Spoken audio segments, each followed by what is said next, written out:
You've been asking for it, and the day has finally come. We're going to go through my entire collection in my home theater. Stay tuned. Alright, good evening everyone. My name is Celeste de la Cabra. Welcome back to the channel.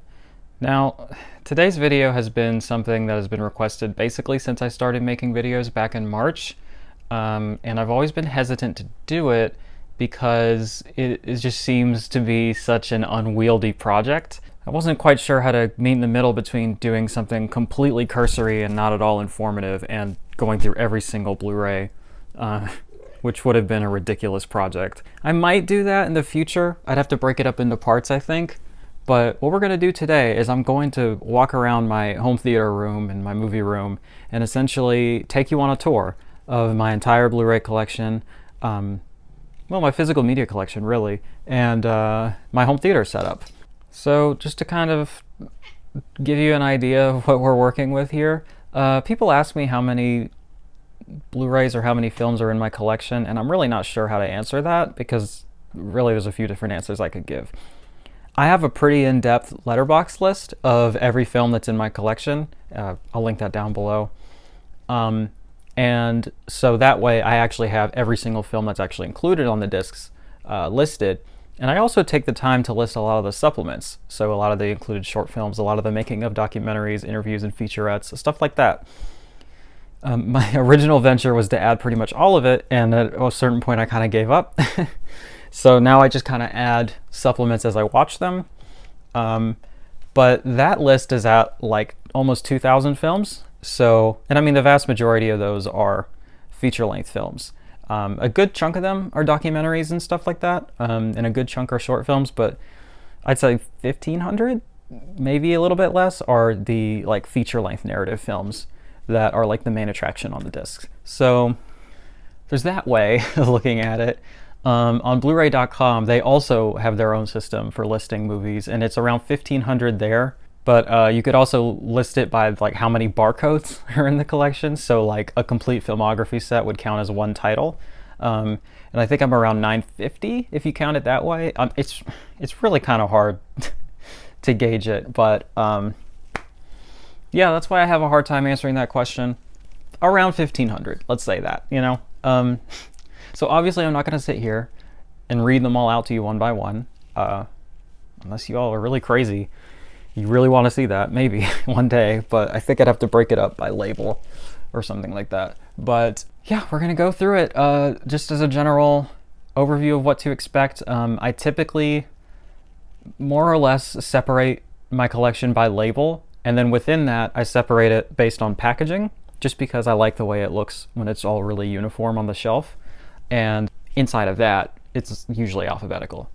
In terms of box sets, I've really had to get creative with my space, so they're kind of just everywhere. But there is a method to the madness, and it makes sense to me at least. So, I mean, that's what really matters, right? So yeah, without any further ado, I'm gonna go ahead and pick up the camera, flip this around, and walk around the room a bit and give you all the full tour. All right, so I guess I'll start over here in this corner where I shoot my videos. There's where I sit, and there's my ring light, and then here's our Christmas tree. If you need an idea as to what to do with your discs once you get the replacements in, or if they're scratched or whatever, just go and shove them on the tree. That's a nice, charming thing to do, right? Got little knickknacks in this corner. We got the gay Nutcracker. You have the Scream Factory Howling statue. Got a little King Diamond and Misfits Super 7, I think is the name of the company. They're little figures. We got a little Godzilla. And then up here at the top of the shelf, I like to display some of my more prestige box sets and, you know, out of print stuff, limited edition, just stuff that I want really highlighted. We got the A24 Midsommar 4K set, the Severin All the Haunts BRs. Got a little guy. Have a little moon plushie here. You're going to see a lot of random plushies throughout here because Avery's collection is becoming a bit unwieldy and she kind of has to put them wherever she can at this point. There's the imprint Wicker Man set. Here's the Phantasm replica, the short bus lube from Oscilloscope, my Baphomet statue. There's a BLM flag behind it.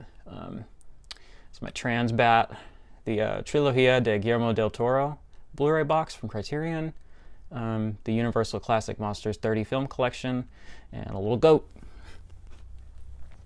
So I had my Criterion collection sorted entirely by spine number for a while, but I was watching Elliot Cohen's video on his collection, and he had the digipacks and the Scanovo cases separated, and I thought that looked really clean, so I decided to do that.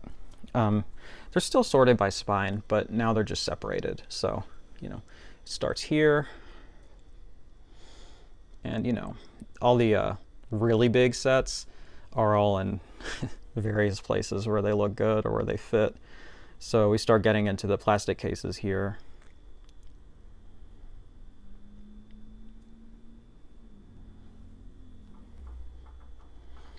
Again, I'm not going to go super in depth on all of this, but maybe one day we can go through all of them, something like that. And then they end here, and then I just kind of stick little knickknacks in this shelf for little space gaps. There's a little, this is a cat toy, but I call him our little Rizzo rat. And then next is the Arrow Video collection. So I have the all the limited edition hard boxes in one place. And then I do this, and some people might think it's fucking insane, but I just think it looks really clean, really nice on the shelf. I separate slipcovers out from non-slipcovers on my shelf, at least for boutique stuff. So we got a little slipcover section there, and then we kind of get into just the plastic cases here. Then we have a little Aero Academy section, and then I do the same thing for my 88 films. I could probably get more specific on that, but it's a very small collection, so no need for it yet. Then I do the same thing with Indicator. Here's my hard box stuff and the plastic cases. And then here's Severin, very small Severin collection, but you got the slipcovers separated out. Here's another little Godzilla. There's number 2 in my cat collection. His name is Bigwig, named after the rabbit in Watership Down. Boy, he has never done this, and I'm shooting the video and he's messing with the tree. Why? Why are you like this? Bigwig. Okay. Then we get into the Vinegar Syndrome stuff. I don't actually need to separate my Vinegar Syndrome stuff because I am all slips on Vinegar Syndrome. And then we get into the partner label stuff. I just did this today. I decided to go ahead and sort them by the specific label. I had them all mixed in, but I just like the way it looks. So we got one AGFA title, got our Altered Innocence, got one Big World Pictures, got our Canadian International Pictures, Dark Star, Decanalog, Doppelganger, Factory 25, Fun City Editions, Gunpowder and Sky, TerrorVision, Utopia, and VHS Hitfest. We have my lone Eureka hard box. Move this out of the way. And our lone Eureka slipcover, and then some more Eurekas. We got our Synapse. We have our Blue Underground, Imprint, Second Sight, Synapse, A24, and then this is a little section that is kind of only makes sense to me, but this is my non-blue case special editions that I think just look really nice all together, and I like to highlight them. Just odds and ends from my boutique section or studio releases that come in nicer packaging. And then I have all my steelbooks sorted out in alphabetical order, and they all have plastic protectors on them. Then this is the one kind of exception I made to my general system because Avery requested I do it. But I have all of our anime in one section in alphabetical order, so all the formats and the packaging and everything are just mixed in. And then we have some 4K studio sets and some Blu-ray studio sets. So that's your main shelf right there. Let's move on over here. Over here, this is a box for some Godzilla figures I got that I thought looked nice there. And then we just also have some boutique special edition box sets here, kind of roughly sorted by label and then alphabetical, but again, this is where it gets a little wonky. And then this little shelf has all of our music and movie books, except for that one because I just kind of put it there. Then over here, This is where I kind of put my new arrivals or stuff I'm making videos about. So there's my Vinegar Syndrome stack that I'm going to make a video about. And then there's my small stack of new arrivals. I kind of let it pile up right here until the end of the month update, and then I sort it all at once. And then right there is where I kind of put my 3D Blu-ray rentals for the month. Little video game collection there. Some little, the boxes that the figures came in. Some postcards. And then here we have our Wallace and Gromit figures and the Scooby-Doo box. And then over here next to the main shelf, we got Big Godzilla, got a little dragon, we got Jet Jaguar, we got the Trans Gremlin, we got the Twin Peaks set, we got the Criterion Fellini set. This is a Predator poster that a friend bought for me. Anya's Varda set, Destoroyah figure, Baphomet squishable, and the Godzilla Criterion set, perhaps my favorite thing in my collection. So here's some boutique box sets that are here. I kind of struggle in terms of what to do with this shelf at all. It's not very space efficient, and I'm thinking about getting a spinner for this spot and then reassessing from there. But again, it's just kind of roughly divided by label and then alphabetical. The little Edgar Allan Poe candle or whatever, and a little mushroom guy. He fell in there. There you go. And over here we got another squish. We got those limited edition MCR makeup palettes that Avery got. There's a little tattoo sheet that a friend of ours did. The Werner Herzog box, the Rosemary's Baby VHS tape, the Wicker Man limited edition DVD set. It's a book of Gustave Doré illustrations. It's probably my favorite illustrator, I'm not sure. And then the limited edition Possession. And then here, one of my favorite things in my whole collection is the vinyl box set of the Magnetic Field 69 Love Songs. It's my favorite album of all time, and it is signed by Stephen Merritt. Just some Squishmallows here for now. And yeah, again, another kind of row of odds and ends box sets. Some more special edition type stuff. And some plushies and shit to kind of fill out there. And then here's our record collection, which is going to start growing because here's my record player. And then right here, so this is kind of where I put stuff that I've watched recently, but I didn't have time to go through all the features at one time or like immediately, you know. So I'll set it there, and when I'm done going through all the special features and stuff, then I'll put it back on the shelf. It's kind of a little bit unwieldy, as you can see, but you know, it's there to keep track of everything. Again, it's all kind of chaos, but it's very organized chaos. It makes sense to me. Here's a little standee for whatever I'm watching at the moment or watched last. There's my disc wallet for, so like that Criterion set, that Godzilla set. The actual disc storage on it was not great. So I pulled them out and put them in a disc wallet. And I highly recommend people do the same if you don't want to do a whole thing with like fucking custom cases and things of that nature. Got a little cat tree. There's my Robbie the Robot and Iron Giant toys. The Baphomet watches over us, I guess. Just some more wall art. All right, so at a certain point I knew I was out of room. And this spinner shelf has really been a godsend. Like, it's really the only reason I can fit all this stuff at all. And like I said, I'm thinking about putting another one over here.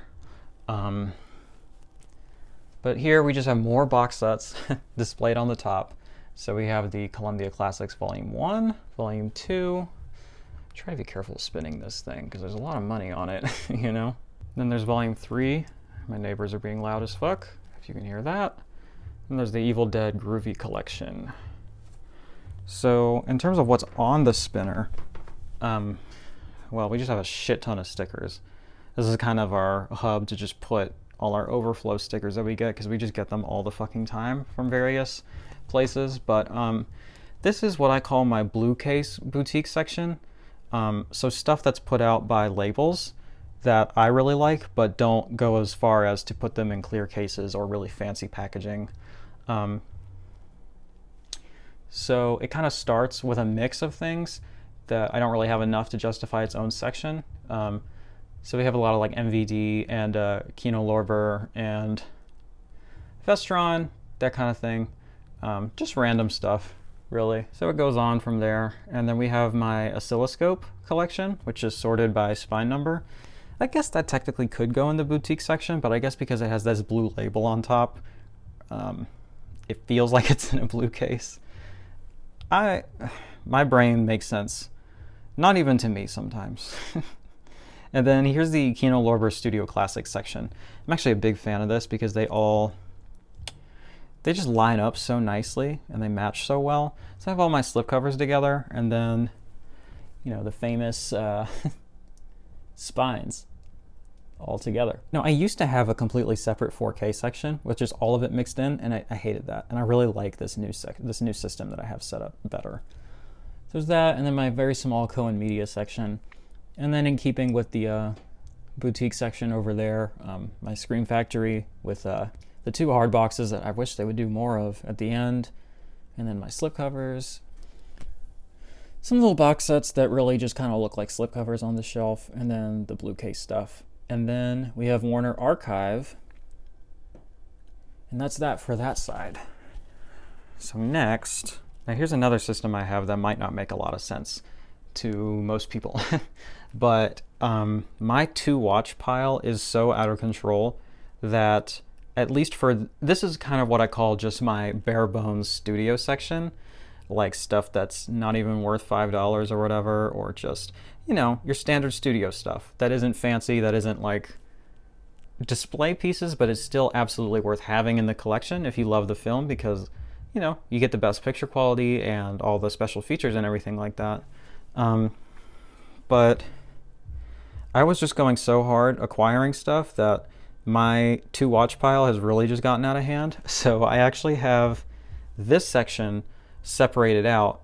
And this first section is all the stuff that I either haven't seen yet, or it's been so long that I might as well not have and I really need a rewatch. So like, actually there's quite a few of those. So like 101 Dalmatians, Aladdin, Bambi, Batman Year One, A Beautiful Mind, Winn-Dixie, Boondock Saints. I mean, all of those I have seen, but they were like 10 plus years ago, and I really need a fresh watch on them. So it kind of just goes down from A to Z like that.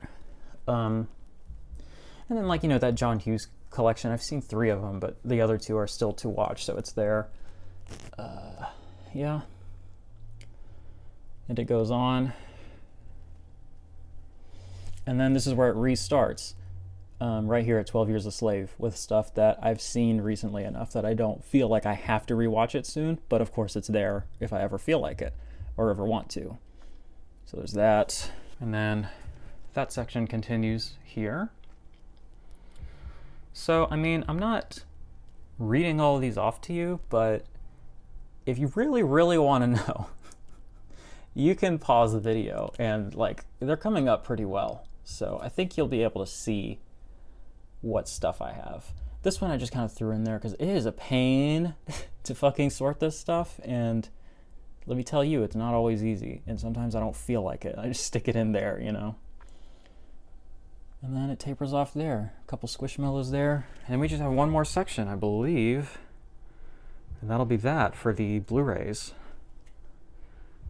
So here, again, I treat my 4K studio stuff as more prestige stuff, so I take more time to organize it. But here's all my studio 4Ks. And I didn't do this at first, but when I decided to do it, I was glad I did because it looks really nice. But yeah, I have the slipcovers sorted out. And then here's all the 4Ks without slips. Of course, these are just regular studio 4Ks. There's tons of 4Ks in all the other sections. And then I guess I liked this yin and yang concept here because it is split up by that Squishmallow, and then we get into my small DVD collection. In terms of DVDs, I typically just have stuff that isn't on Blu-ray and is likely to never be on Blu-ray. A couple collector's editions, and then like TV series. Sometimes I have on DVD because like it's never reliable on streaming, you know, and sometimes that's the only way to get it. So I have my concert films first, and then it goes into regular movies. And then it goes to TV series with some box sets at the end. Astute viewers might have seen this and been very confused. When I was in college, I actually was handed that for free, and I thought it was very funny. I thought it'd be fun to watch one day. I still haven't done it, so maybe I should just get rid of it. But there it is. It was free. That's it for my physical media stuff. I'll just show you some flags here. Here's our law dispute flag. An eyes without a face. Reproduction. I'm not sure if this is safe for YouTube. My Phoebe Bridgers tour poster. I didn't actually see her, unfortunately, but it's there. Cult leader poster, New Bermuda flag, and then this is a print that is unfortunately hidden because I love it, but it's a really nice thick stock print of the singer of Cult Leader, Anthony Lucero, his artwork. He's probably my favorite contemporary artist, and he did this sick ass fucking print, so I have that. And then up the stairwell, we actually have like 4 of these Arrow limited edition posters that I just kind of put together. And then here's our Charlie XCX poster signed by her. Hopefully that's safe for YouTube too. Now let me take you on a rather cursory tour of my home theater. So first, you're gonna see this beautiful framed projector screen that we have. Now, looking at this, you're probably gonna think I'm fucking rich. I'm really not. I promise I'm not. This and the actual projector I got, which is a, it's a Optima UHD 35, I believe. I'll put a note somewhere if that's wrong and I just lied to you. But it's a 4K projector. It's very nice. It's not as nice as you could get. Like, there's some real nice ones out there. This is probably on the lower end of 4K projectors, but it looks beautiful. I got that and the frame poster for about $800. When that thing will run you $1,500 on its own, brand new, and the screen is worth at least $250. So I don't know, I really got a steal on it, and the guy set it up for me. We had to reset it up ourselves when maintenance came in and changed some things around, but yeah, I tell people as often as I can that a projector is really the way to go if you have the space and the money. I just can't see myself going back to a TV ever again, not just because of the obvious screen size difference, but because the way it looks, like, I don't know, when you look at a TV, you're looking directly into a light source as opposed to a projected image, which is how films were meant to be seen. It's just a lot easier on the eyes. It looks a lot more filmic and true to the source material and everything like that, and it's just such a beautiful picture, so I'm a huge fan. Here's our tower speakers. The third cat that hasn't shown up on video yet has decided that this is a scratching post. I just can't stop him. So it is what it is. Thankfully, it's not getting to the actual fucking like hardware. It's just this cover, I guess. It is what it is, I guess. And then here are our Sony Dolby Atmos kind of stackers or height speakers. I know there's a lot of controversy with that, and I don't claim to have the nicest sound system in the world. It's a 5.1.2, and it does the job for me. But to be honest, I don't feel like I am always impressed with Dolby Atmos mixes. It's probably because I don't have the ideal setup for it, but that is talking about out of my price range at that point. There's Avery's PC. There's our record player. And here's our center speaker. It's not particularly expensive. It was only like $70. It's a Polk speaker, but it really does the job. PlayStation, Switch. Here's our region-free 4K Blu-ray player. I highly recommend grabbing yourself one of those. It's kind of an all-in-one machine. It doesn't have Dolby Vision, but we're not at a point where projectors can have Dolby Vision yet, so I'm okay with it. And then here's our receiver. It is a Sony something. I couldn't tell you what. I got it off of Facebook Marketplace at a real crazy deal too. So you just gotta be patient, I think, looking for this stuff, and don't do it all at once. And obviously all of this setup, when you add it all up, is a lot of money. But to be honest with you, it's not even close to what I've spent on fucking Blu-rays. So it is what it is. couple Bluetooth speakers just because. And then here's my subwoofer. I know it's not the highest end subwoofer in the world. This again was like less than $100, brand new. It's another Polk Audio one, but it does the job for me for sure. And because I live in a townhouse, I have to like cap this one's ability even as a lower end one. So a really high end one, I wouldn't even be able to appreciate it, unfortunately. But it's on one of these things. I forget what they're called, but this is like a sound wave muffler or something so that it doesn't bother our neighbors. Haven't gotten a complaint yet, so I guess it works. We also bought these things. I don't think they're doing much there, but they're there. And there's your other tower in Atmos. Finally, here's our surrounds. Again, nothing fancy, nothing too expensive, but it certainly gets the job done. Here's our little remote boat thing. Yeah. Okay, so that was everything, I think. I mean, we didn't even rattle off much titles at all, and it's still going to be like a 30-minute video. So you can see what I'm kind of up against in terms of doing this title by title. So I hope you all enjoyed it. If you have any questions, or if there was anything that I kind of glanced over that you want to know more about, feel free to leave me a comment. I'd be happy to answer any questions. Yeah, so please subscribe to the channel if you enjoyed this, or if you want to see me ramble on about films a lot. Join our gay film club. There's links in the description for my social media accounts should you like to be a little bit more intimate with me. And please like the video and leave me lovely comments. I pride myself on fostering an inclusive, kind, and thoughtful community here on YouTube, so comments that are in line with those values are greatly appreciated. And in about 10 seconds, you're going to see a screen recommending another video to you, I guess, and a link to subscribe to the channel. So that's it. Hail physical media, hail home video, and hail Satan. Bye.